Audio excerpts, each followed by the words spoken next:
অনেকদিন পর লিখতে বসেছি। ইদানিং কোনো খোঁজই তো দেখি না হয় না। খুব রাগ করে আছো আমার উপর, তাই না?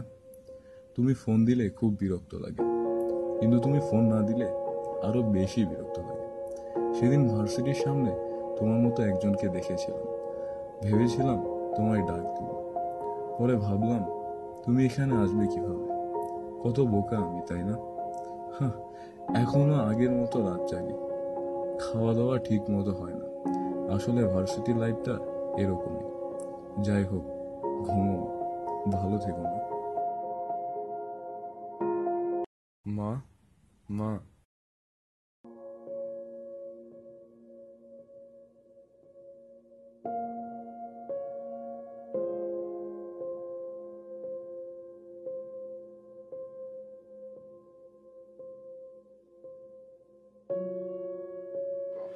হ্যালো মা।